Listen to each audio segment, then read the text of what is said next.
hospital where our next guest works. And he says his experiences at that hospital led him to believe more government-run healthcare would be dangerous.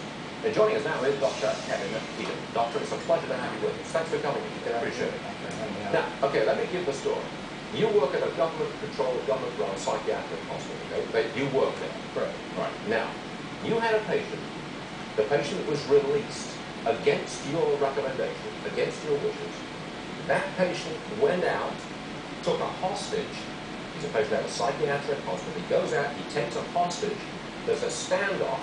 The patient is killed in that standoff. That's right. The story is accurate. Right. Are you saying that there's something wrong with government care in that instance? I believe so. I think my experience at that hospital for myself and the patients as well, it's been a nightmare, to be honest with you. Is it because it's government-run, government-controlled? Is the government the problem here, do you think? The government is exactly the problem. It's because there's so much paperwork that has to be done in order to discharge, admit, or examine a patient that the patient basically gets lost amidst all the paperwork that's being filled out for them while they're there.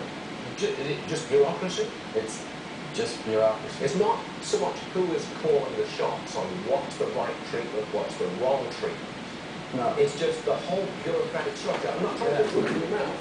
I'm trying to no, but that sounds like bring this down to basics. Yeah, no, that sounds about right.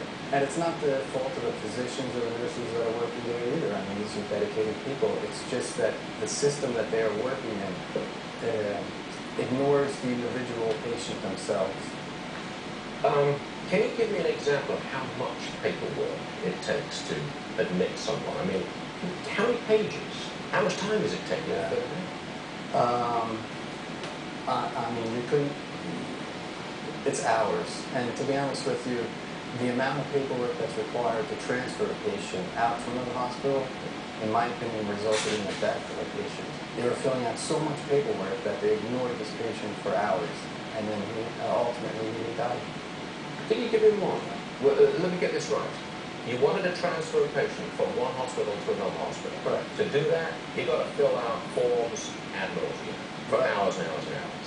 Whilst you were filling out that paperwork, the patient died. Is that yes? The patient was basically waiting for transportation to the hospital, waiting for his paperwork to be given to the person that's transporting him, and he died basically on the ground.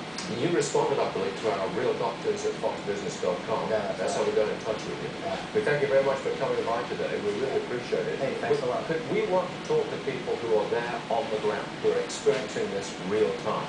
Right. I'm not trying to use you as an example of good government care, bad government care. Yeah. But when you come to us and tell us about bureaucracy and paperwork, you make a very important point. Bureauhospitals.